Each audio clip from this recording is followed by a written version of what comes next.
Everyone's ready? Start time. Ishan and I affirm, our first contention is reaching the less fortunate. The Open Markets Institute explains that the rampant domination of monopolies in the pharmaceutical industry have led to non-competitive markets, cutting research and development while raising prices for consumer drugs. They control an undisputed hold over the industry, and with the help of government sponsorship, show no sign of holding back. The National Center for Policy Analysis in 2017 finds that over the past few years, the pharmacy industry has seen unprecedented increases in the prices of generic drugs, causing unexpected cost increases for payers and consumers. CNN in 2018 confirms that the top 20 most prescribed drugs are all seeing price increases by over 10 times. This is only projected to get worse. Congressional Research Service in 2018 forecasts that prescription drug costs will increase by over 6% every single year for the foreseeable future. Fortunately, a 2013 study by Dean Baker, co-director of the Center for Economic and Policy Research, calculated that drug price controls similar to European nations could cut prices of pharmaceutical drugs, saving between $24.8 and $58.3 billion for consumers annually.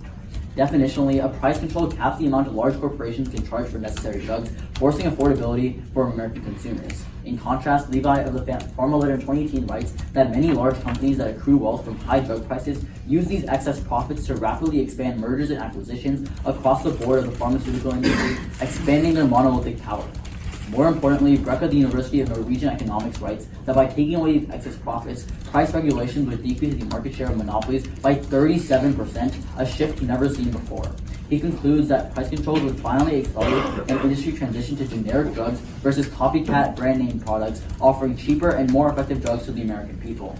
The impact is saving millions of American lives. The PJ Institute in 2017 quantifies that price controls would have the ability to help 45 million Americans to affordability, as these Americans simply don't fill their prescriptions due to high costs. The impact is also scalar, as Sumner in 2016 writes that for every dollar increase in the price of a drug, medical non-adherence increases by 6.2%. This is detrimental, as current adherence is estimated to cause at least 10% of all hospitalizations and hundreds of thousands of deaths, all while costing the American healthcare system at least $289 billion a year. Our second contention is value-based pricing. Currently, the United States federal government is testing and planning to implement a value-based pricing process, a process that would reward the drugs that are needed the most by consumers. A value-based process differs from simple price cap, as it does not place the same generic ceiling on all drugs. Instead, more groundbreaking drugs get less price regulation, while generics that people require face more regulation. The Hogan Lovells Foundation found that the shift towards a value-based process had already begun, with the Deloitte Institution in 2012 finding that nearly all policymakers and government payers have aligned with the move towards value-based pricing. If that weren't enough, President Trump has outlined the policy in his new drug pricing plan. This policy is far more likely to be implemented because instead of harming the pharmaceutical industry, it just redirects attention in a far more beneficial direction. Matena from Forbes in 2018 finds that the reason why support for this pricing model has been so high is because drug revenues for drug companies could actually increase. This is because the government bonus for good outcomes could exceed the penalty for bad ones. He concludes that a value-based pricing system may actually result in a win-win situation in which drug prices are on net lower, yet drug companies still garner enough profits to further innovation. The Independent in 2013 finds that currently big pharmaceutical companies have begun to focus on lifestyle drugs like hair loss and erectile dysfunction rather than growing concerns within today's society. Critically, affirming switches this trend as the PTB reports that pharmaceutical companies can maximize their benefits by directing resources and research efforts towards areas likely to achieve higher price or rewards. Remember that the drugs that receive the most rewards are those that have the most impact on patients' lives. As a result, O'Connor in 2013 finds that the value-based pricing system would put pressure on pharmaceutical companies to develop innovative drugs that have a visible impact on patients' lives. That's why the Hill in 2018 finds that the value-based prices are the key to biomedical innovation, a sector that has the opportunity to reduce hospital costs for everyone by $1.5 billion. Goldman and Brookings in 2018 confirms that just a single U.S. antiviral treatment helped save 21 million people from dying of HIV in Southern Africa. Thus, we affirm. Can we not have this during the please? Was that too fast or was that?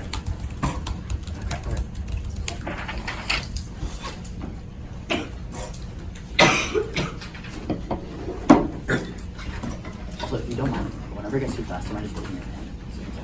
Alright. Are all three judges ready? Alright, number 3. We negate and our sole contention is orphan drugs. Evaluate Pharma explains in 2018 that orphan drugs are medicines that address rare diseases, which the FDA defines as diseases that affect 200,000 or fewer people. In total, the report finds that 1 in every 10 Americans suffers from a rare disease. However, the PHRMA finds in 2015 that only 5% of rare diseases have a developed drug treatment option. But fortunately, Evaluate Pharma 18 continues that the orphan drug industry is booming, growing at 11% a year, twice as fast as the rest of the pharmaceutical industry, and will be a fifth of all prescription sales by 2024. Affirming reverses the trend and decreases orphan drug availability in 2 key ways. The first is through decreasing development. Jarvis explains in 2013 that the extreme profitability of orphan drugs is making them increasingly attractive to large pharmaceutical companies, which is why Phillips of the Center for Rare Disease Therapies finds in 2013 that they've begun to shift their focus away from treatments with a variety of uses to developing orphan drugs. Indeed, Evaluate Pharma estimates in May that orphan drugs make up 38% of the pharmaceutical R&D pipeline. But Greta Stone explains in 2018 that orphan drugs are uniquely risky to develop because of their small target population and a lack of knowledge about the target disease, which is why she finds on average orphan drug development takes 18% longer than a non-orphan drug. And Weingarten 12 continues that it costs 3 times more to develop orphan drugs than non-orphan drugs. Thus, Chrysanthus 16 concludes that freedom for companies to set high prices on orphan drugs is necessary for their continued development. However, affirming and imposing price controls lowers the potential profit margin of orphan drugs, disincentivizing future research. As Gleason of Forbes warns in 2017, that price controls would shrink the profits of pharmaceutical companies that are reinvested into research and development. Thus, Chrysanthus 16 quantifies that price controls would decrease R&D investment by up to 30%, which Abbott 07 finds would lead to pharmaceutical companies cutting between 30 and 60% of their profit or projects. Critically, Arnold 17 finds that orphan drug research will be the first to go because there's no longer an incentive to pursue high-risk, high-reward projects, causing companies to shift their capital back to guaranteed returns on investment. The second way is through slower times to market. Healy of the LA Times finds in 2017 that the FDA approves drugs 25% faster than government agencies in price-controlled countries. Kirkman 17 provides the warrant that price controls inherently increase regulatory barriers that companies have to overcome to be given permission to raise prices. Thus, Chrysanthus 16 explains that pharmaceutical companies focus early sales of orphan drugs in countries with high prices and no price controls like the US, finding they've historically avoided price-controlled markets of Europe. He warns that companies want to make as much profit as possible during the short period of market exclusivity, which is why they release products only in countries without price controls. And indeed, Cochrane 14 quantifies that countries with low drug prices on average have orphan drug delays of at least 6 years. There's 2 impacts, and the first is saving lives. Chrysanthus 16 concludes a 30% decrease in real drug prices would lead to a loss of over 110 million life years from people that can't get treatment. And the RGI 17 corroborates that the effects of lacking treatment for rare diseases are concentrated among children, finding 30% of children with rare diseases, or about 13 million people, die before age 5. The second impact is quality of life. None of the Orphanage Journal of Rare Diseases explains in 2017 that for those who survive, rare diseases drastically lower their quality of life, finding they make it difficult or impossible for people to carry out everyday tasks like working a job, going to school, or hanging out with friends, quantifying that their quality of life decreases by 44%. For instance, the Mayo Clinic finds that Hunter syndrome causes enlargement of the head, abnormal bone growth, and a distended abdomen because of enlarged organs. And as patients grow older, their mental and central nervous development literally reverses until they pass away. The effects of these difficulties is compounded by an uncertain future, as Nunn reports that 91% of rare disease patients suffer anxiety about the future outlook of their disease. Indeed, Shire reports in 2013 that because of these factors, 65% of rare disease patients isolate themselves socially from friends and family, and 75% suffer from depression. Voting neg and enabling the continued production of orphan drugs maintains the only solution these people have to improve their quality of life, and thus we negate. Do you mind if I see cards during cross, or do you want me to? It doesn't matter for us. Okay, so then during cross, can I see Levy and Braca? Levy and, okay, yeah. Braca, yeah, but just the 2. Thanks.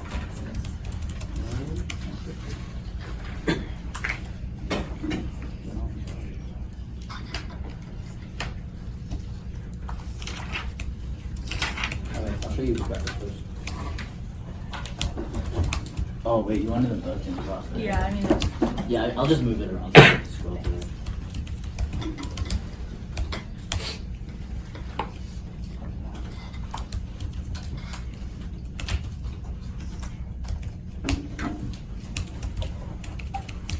Oh, this is in still looking for.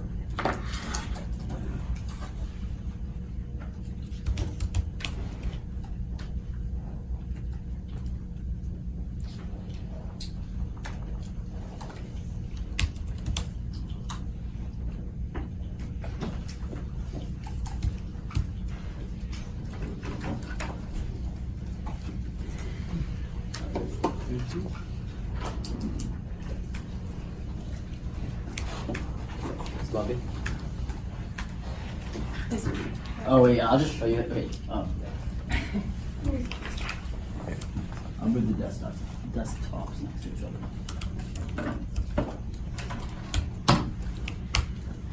Is it just two and three? Hmm?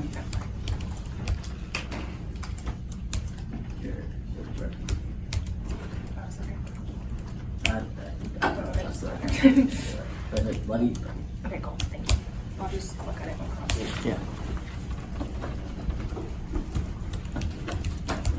Ready? Yeah.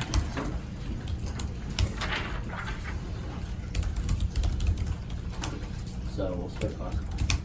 So for these orphan drugs, like, what is the situation we're in right now? Like, how They're many being people made. care about? Huh? Like how many people care? Yeah. Like, I can't give you a number of people that care. Like, what's the production of orphan drugs Pretty high.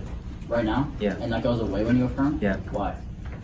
Our case. Like, your case just tells me that you decrease the development of orphanage. Yeah, you don't make them anymore, or you don't develop any new ones. Because and they also don't you just have an don't put them in the incentive, market. right? Yeah. It's because they don't have an incentive. So what's the incentive right now? Profit.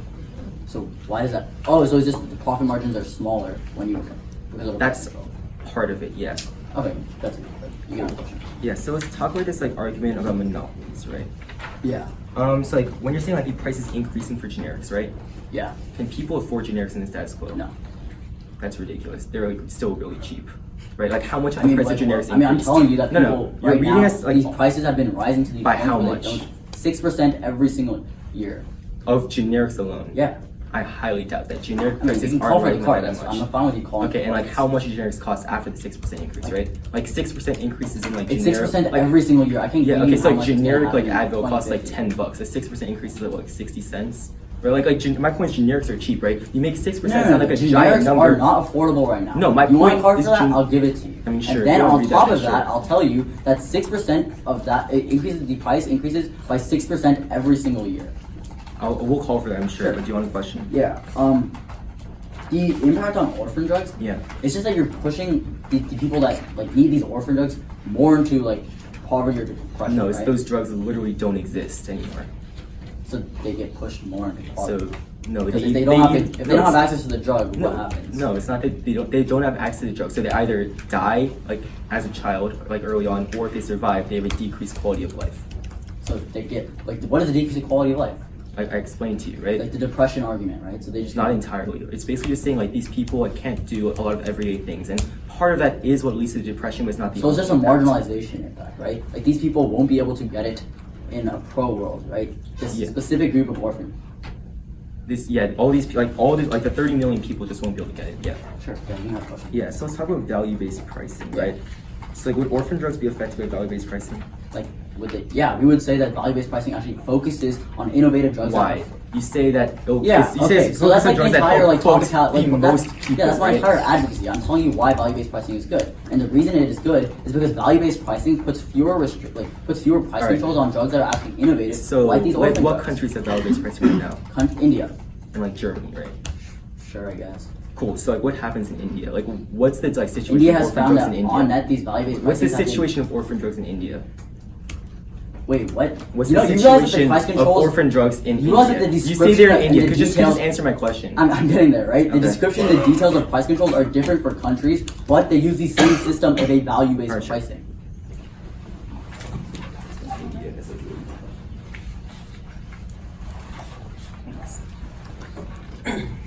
We'll run the play.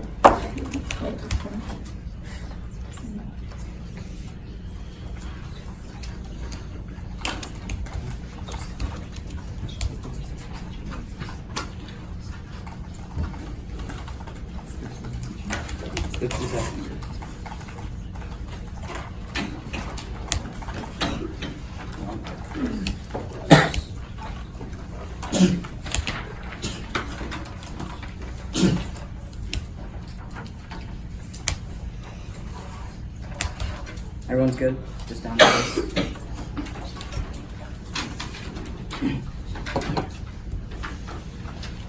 At the top of their case, they talk about how it only affects 200,000 people. My opponents will read weighing about how because it affects a minority of people, it's going to be really important to not ignore the marginalization of people who are priced out right now and people who get in forward who are these orphan drugs. But what's very important to notice is that any impact off of our case also affects these same types of people, but to a larger scale. Because our impacts of case stem from people being marginalized right now out of an industry that needs price controls. We tell you that 45 million Americans are being ignored right now, and their needs for price controls that create their worst quality of lives and create things like debt and create things like depression, which links into all of their impacts, it leads to the same impacts but on a larger scale for more people. We still access marginalization just in a much grander link. So any link of our case will terminally outweigh theirs because we're affecting 45 million while they affect 200,000. But again, I'm not outweighing on utilitarianism, but I'm outweighing on the fact that we still affect the same amount of marginalized people. But with that in mind, let's go on to the specifics of their case. The first thing is about how profitability, and this is the thesis of their link story. Profitability makes it so that orphan drugs happen right now, and that goes out the door on day one. But what's very important is that this assumes that a price control is a simple price cap, which is very, very naive. Winning our contention to, which just proved that the most likely form of a price control inside the United States would be a VBP or what's the acronym? Value-based price is going to be incredibly important because what it does is it accounts for social responsibility, for health outcomes inside these drugs. What this means is that orphan drugs specifically would be isolated because they have let's say 100% cure rate, or they don't affect as many people and they get ignored. Those would give specific regulations and they would get traded off and they would get access to increase their prices in order to go toward them. Because the alternative and the biggest point of VBPs is that if there is no alternative, then that drug will receive the most priority in getting less regulations. So that means we saw back for their case. But this is not just that we saw back, it is actually a turn. Because Startup Education Press in 2016 writes that because right now the innovation is completely unfocused, innovation is projected to reach 0% by 2020 if we continue along the current trend in the pharmaceutical industry. This is very important because if you do want to protect the orphan drugs and you want to make sure that these diseases don't develop and we can't develop solutions, you have to vote affirmative today based on a risk of solvency. Otherwise, you just guarantee a world where we are not able to innovate drugs to help the people that they claim to be marginalized. So how do we help them? This comes straight from case when we tell you that by taking away other market failures right now, and by taking away the testosterone and Viagra that gets focused on right now, what we would do is we would focus on the innovation necessary, such as orphan drugs. All we do is that we correct the market in a way where we focus innovation on where it really matters in a VBP world. But in their world, this innovation gets spread out, and again, it's the reason why it's projected to have 0% effect in the long term. But let's go specifically on their second warrant.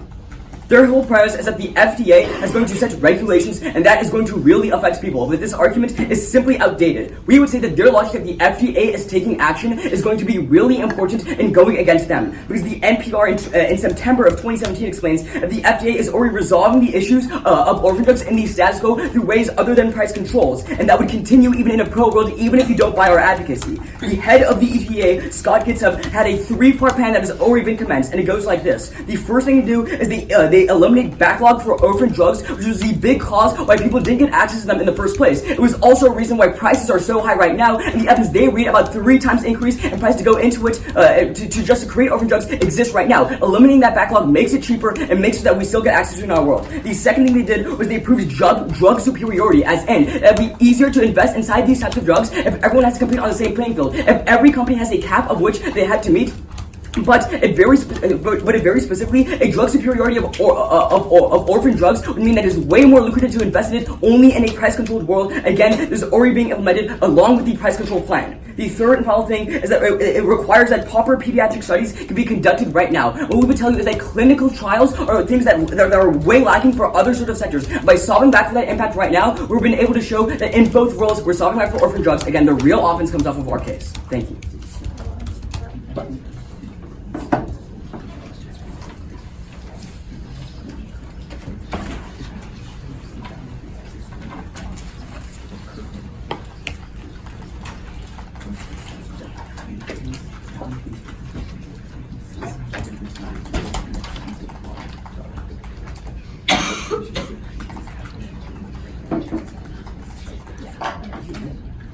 We have a minute. Where the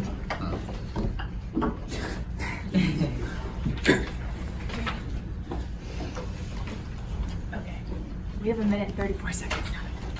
It's going to be I guess framing on the weighing he talks about, so top of our case really quickly, and then down their case and back to ours. Is everyone ready? Yes. Okay. Note that the largest impact of price controls in this round occurs through our contention about orphan drugs. That's because the FDA finds in June that 90% of all prescriptions filled are for generic drugs. Indeed, Wang in 14 finds that new people will choose to buy generics over brand name drugs when possible because they're cheaper and of similar quality. This means that traditional drug markets like the app advocates for won't actually be impacted, but we're only going to see the price control impacts on markets such as orphan drugs, which is our specific advocacy. But then Sean tells you we're going to go to Wang about marginalization. The problem is that he misses the nuance. What we're going to tell you is that it's not about helping marginalized people so much as it is including people that have never been included in the conversation before. That's really important because they say that they're solving back for these people that are marginalized because prescription drug prices are so low. But we tell you that there are solutions for these people in the status quo because their voices are often brought into the forefront of the discussion. That's why Richard Sagel finds in 2018 that PAPs, or patient assistance programs, are pharma-owned programs that help those in need obtain medicines at little to no cost. We would argue that the existence of multiple programs show that these people's voices are often at the forefront of the conversation, whereas we tell you orphan drug voices are only brought to the forefront if you would engage. But then on their first contention on mergers and acquisitions, a couple of problems on the link level is that one, Scott Atlas tells you this is all causal because as he writes in March of 2018, the lack of transparency in pricing is the main reason why they're able to vary so much in expensive pricing, finding that even within a single city alone within different stores, the prices varied up to 17-fold. But then we would contend that prices aren't continuously increasing like they tell you. That's Miller of Reuters, who finds in July that many large pharmaceutical companies have stopped raising prices because of drugs. Don't let them tell you it's going to keep going up. But then on mergers specifically, I called for both of the link cards and neither of them say what they say it does. The first is the levy card. It says they might consider mergers when they believe that the rival fits their own personal philosophies. It doesn't say that mergers are going to happen in the status quo or that they are increasingly the only option. Then this Brecky card, it doesn't say that an increase in profit leads to mergers. It just says it leads to a shift in generics. Don't let them misconstrue the evidence. All the additional analysis they make is external. You can call for the cards. But then on the impact, this is going to be really important because it ties back to the overview where we tell you that there are alternatives for these sorts of people that are not able to afford them, including one, Sagel in 18, that tells you that there are PAPs that help them provide it. But then there are other directories like RX Assist that allow patients to find programs that are appropriate for their income and financial conditions. Most people are eligible for at least one program to help pay for some portion of their prescription prices, meaning that one, the impact is not as large as they say it is, and two, their voices are still being brought to the forefront of the conversation in our world. But then on the second contention on value-based pricing, a couple of problems. That one, they try to tell you it's the most likely scenario. The problem is that Trump doesn't say he's going to value-based pricing. Trump said he's going to base prices based on what other international drug companies are pricing for them. The problem is that the only two countries that they name and cross that actually have value-based pricing are Germany and India. If he's looking to all other markets, that doesn't mean that Trump's actually going to adopt a value-based pricing system himself. But then you can de-link because value-based pricing doesn't do anything much different than the free market because innovative drugs will always be the most expensive and they don't have generics. Essentially, under value-based pricing, the drugs that are unaffordable still get to price gouge. They don't access their impacts. So then, onto our case, the problem is that they go for this value-based pricing and analysis. The first problem is one, they have to win. This is the most likely scenario, which we contend is not true. But two, the problem is that this completely ignores the nuance of our second warrant. That's because the only response that they place to our second warrant is FDA regulations. But Kirkman tells you that value-based pricing has so much more regulatory barriers in the world of price controls, meaning that it is still too slow of a time to market. That's when they're going to abandon these types of drugs. They try to say that value-based pricing solves, but it doesn't because it still has the regulatory hurdles. That means you can clean extend our second warrant. It's a very clear impact, and that's going to be the most important because the only thing that they bring in response to the impact is pediatric studies. We would say that there are many different rare diseases that don't just affect children as well. We could be looking to those. And at the end of the day, what the negative is going to tell you is that we need to bring voices that have not been brought to the forefront of public health conversations, and that's only going to happen in the neg world because these people have never had anyone advocating for them, and only in the status quo with high pricing do we see development of drugs that actually goes to help them. That is why you should be voting neg. Thank you.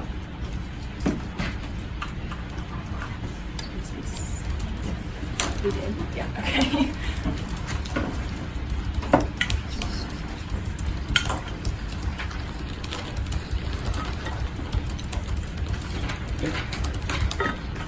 Yeah.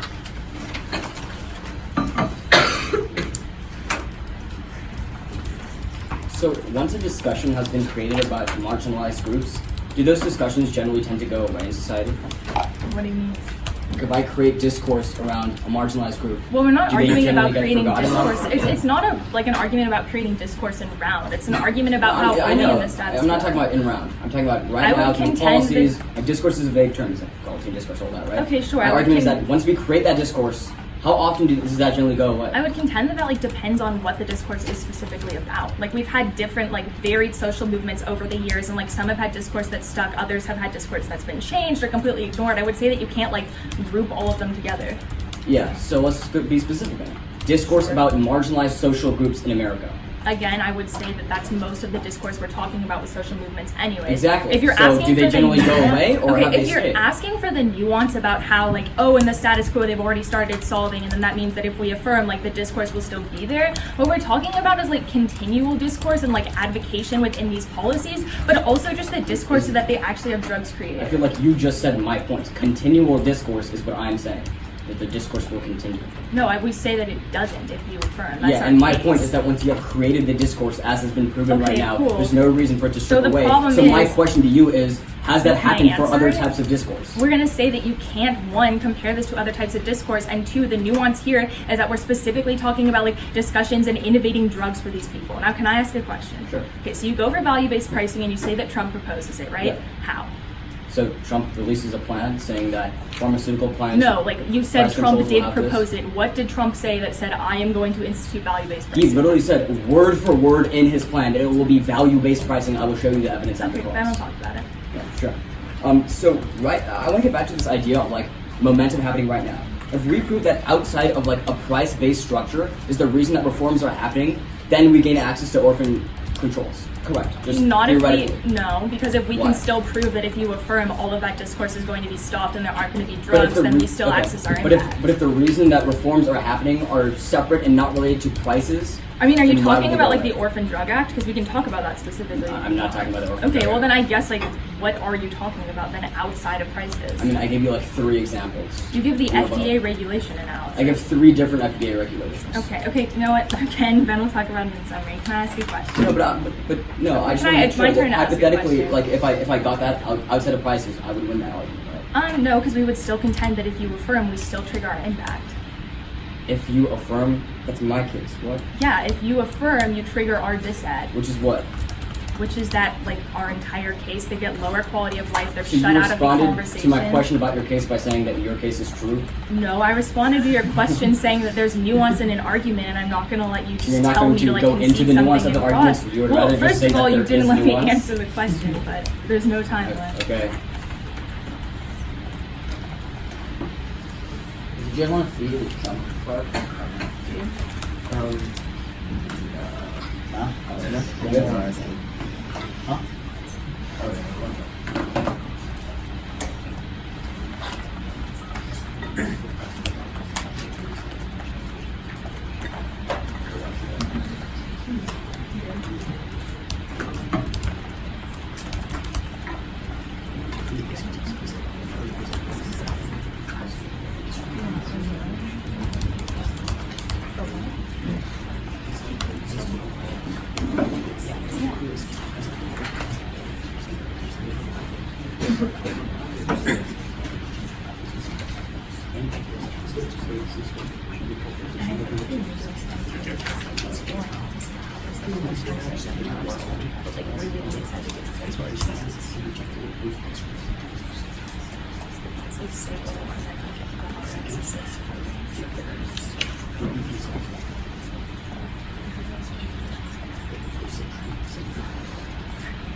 That's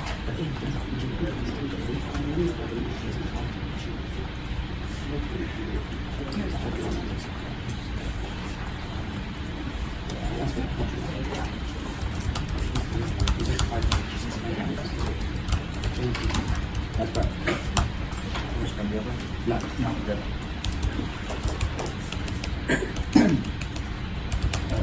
It's gonna go. I'll do hard case and not focus. Actually, no. Move on. Dark case and not case.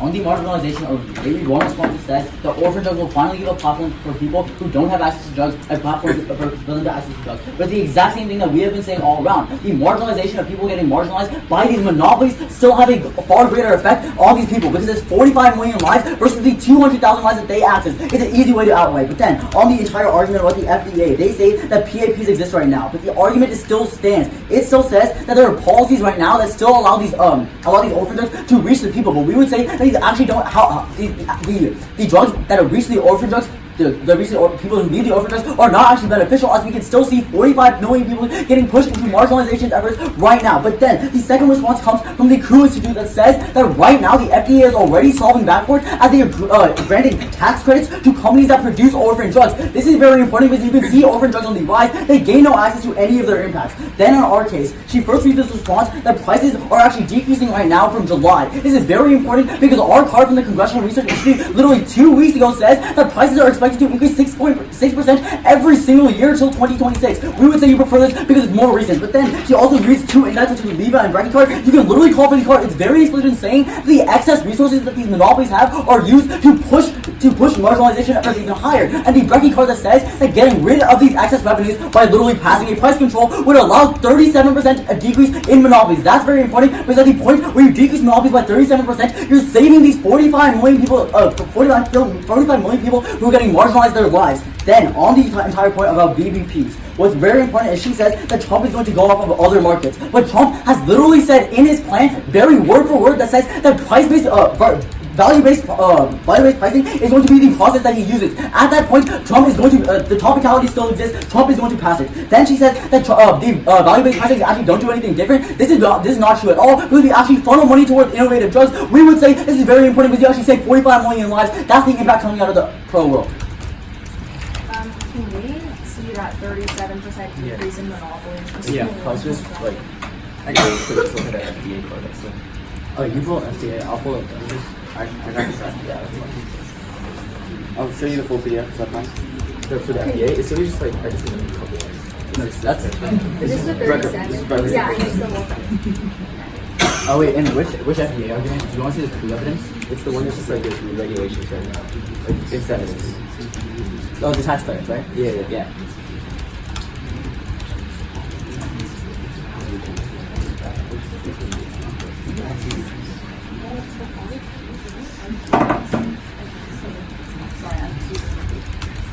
Go for it.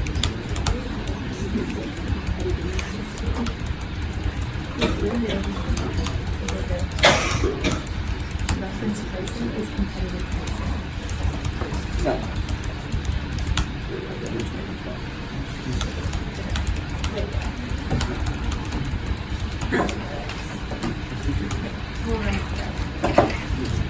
Okay.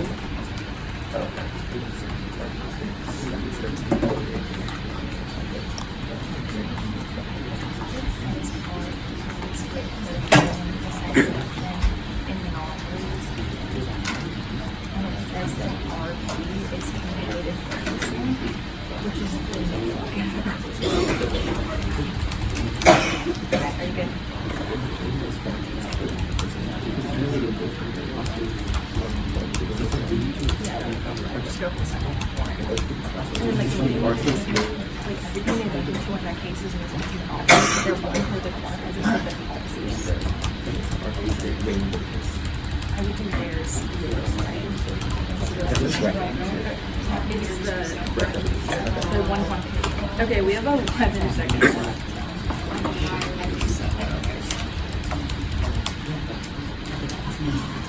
Alright. Everyone ready? Yeah. All right, the order will be briefly on their case, our case, weighing. All right.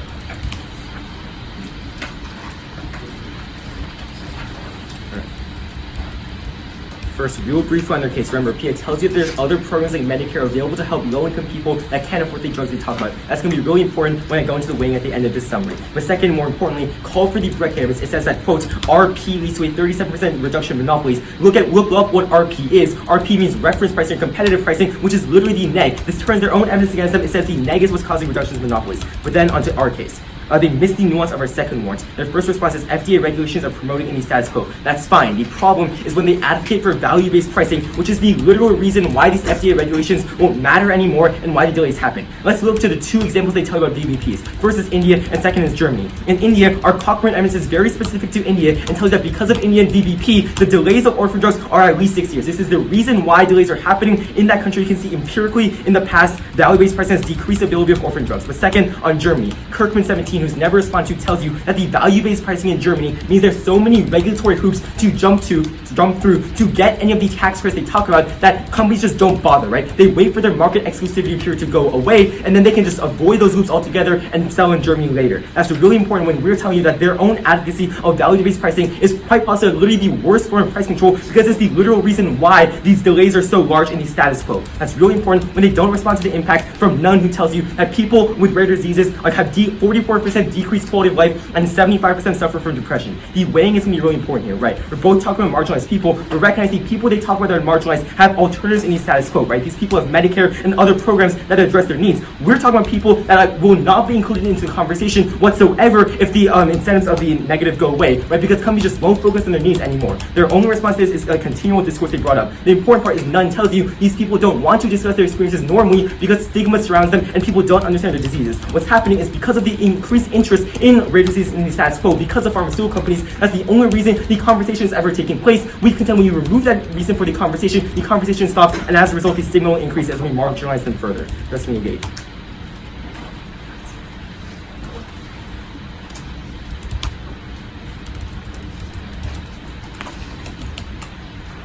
Anyway.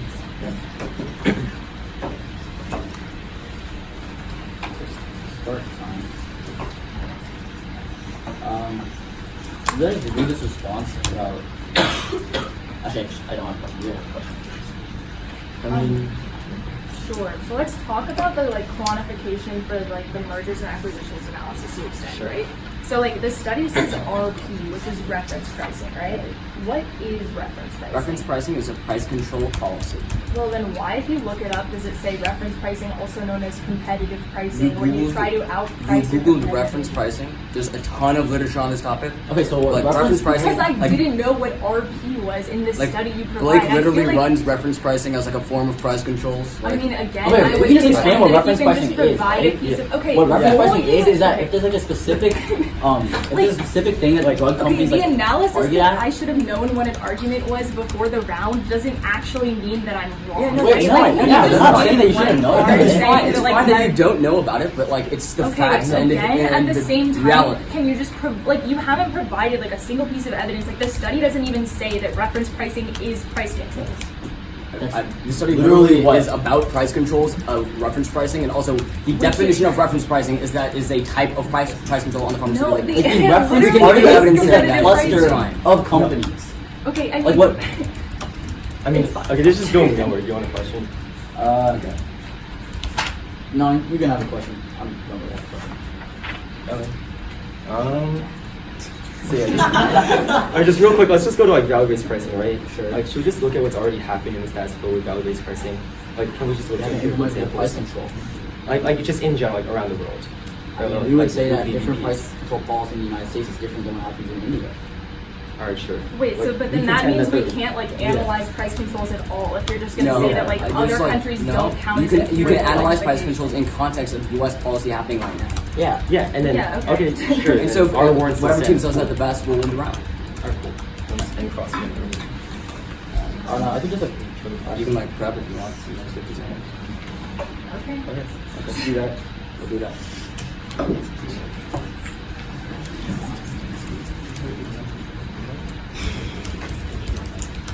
Yeah.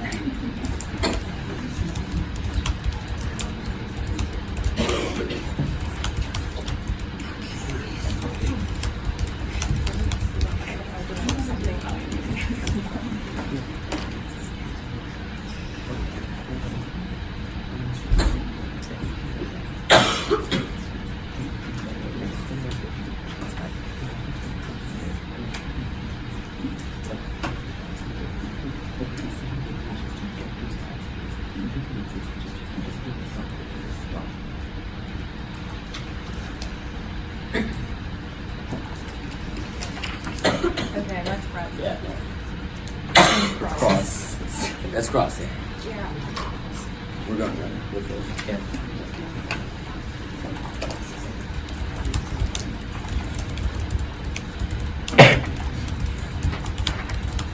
Everyone's good? They'll go RKS and going to dose.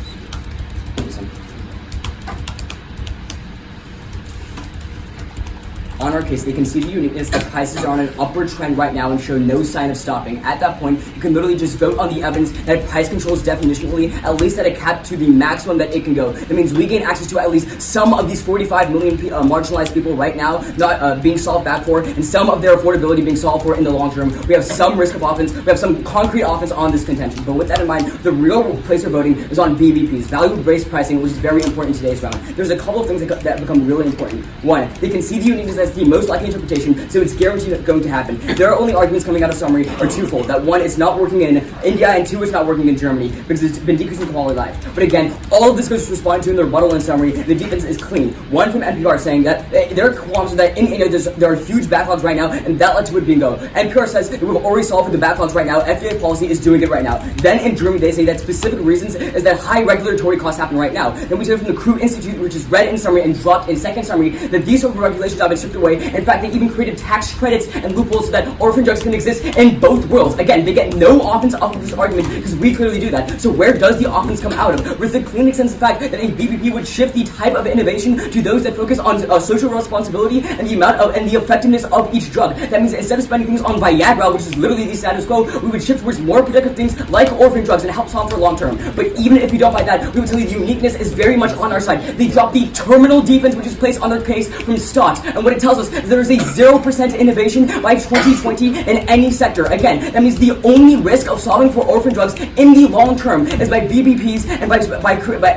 sectoring this innovation in a very productive sector. This means that any innovation towards solving these lives long term of any marginalized group can only happen in our world. Because if you have 0% innovation by 2020, which they can't respond to by final focus, there is no risk of solving any of this offense. And for these reasons, I can only see no proven value. Thank you.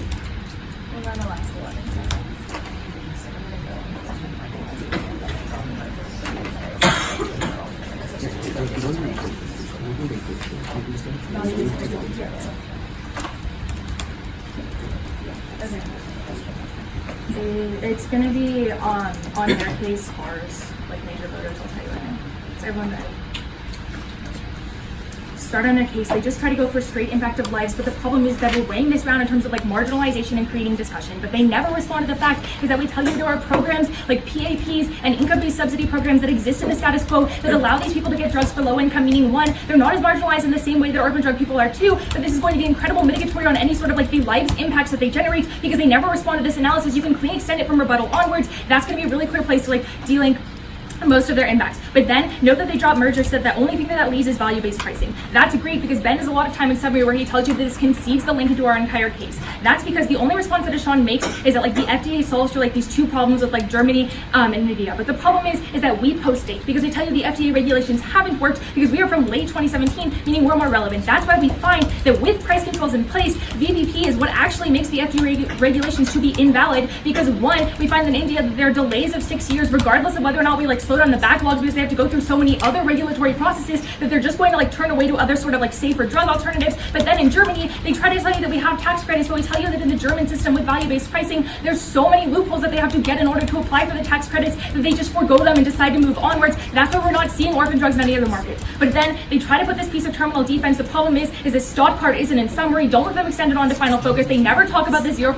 of innovation. They need to extend it in for summary. But then the main reason why you're going to be voting for us is because they completely neglect our second warn where we tell you that in value-based pricing that is when we are going to see transition away from orphan drugs. The problem is they never respond to the impact where none tells you that they have a lower quality of life and they tend to isolate themselves from other people because they are never included in the conversation. That means if you affirm and you reverse the direction of the status quo, we are like further worsening that impact. They never actually respond to the warranting behind this. They just say that they outweigh. We would contend that that's the biggest problem. These people are only getting a voice in the status quo when there are drugs that are actually being developed for them. But if you affirm and you turn away from that, they further isolated because they never see themselves represented. There's no drugs for them. They're going to worsen their quality of life. You can clean extend that impact onwards. They never respond. That is why it should be negating. Thank you.